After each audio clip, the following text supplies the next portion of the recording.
The Circumcision. Joseph returned from Bethlehem with 5 priests and a woman whose services were necessary on such occasions. They brought with them the circumcision tool and an octangular slab with all that was needed for the ceremony. The priests went to Mary and the child, spoke with the mother, and took the child in their arms. They also spoke to Joseph about the name of the child that he was to receive. They prayed and sang the greater part of the night and circumcised the child at daybreak. Mary was very much troubled, very anxious about the child.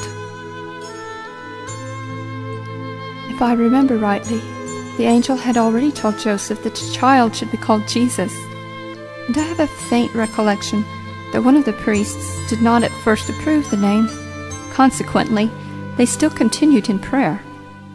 Then I saw a radiant angel standing in front of the priest and holding before him a tablet, like that above the cross, upon which was inscribed the name of Jesus. I saw the priest writing the name upon a scrap of parchment. I know not whether he or any of the other priests saw the angel, but deeply moved, he wrote the name under divine inspiration.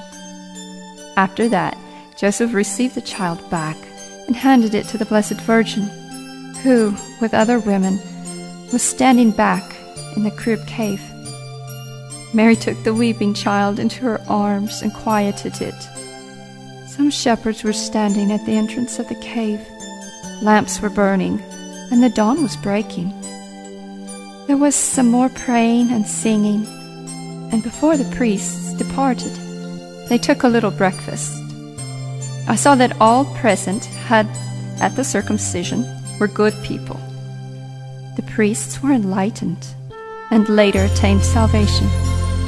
Alms were distributed the whole morning to many poor people who presented themselves. That night, the child was very restless from pain. It cried, and Mary and Joseph tried to soothe it by carrying it up and down the cave.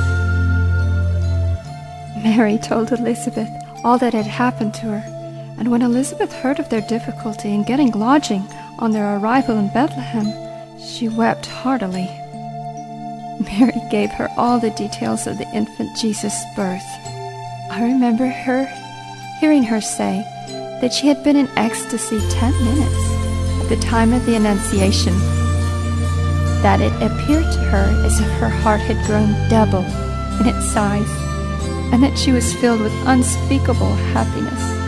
But at the child's birth, she had experienced an intense longing.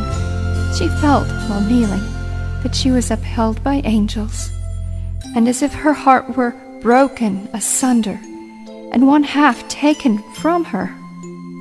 She had also been 10 minutes in ecstasy at the time of the birth.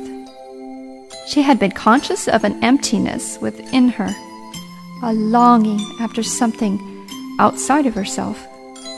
Suddenly a light shone before her, and the figure of a child seemed to grow before her eyes.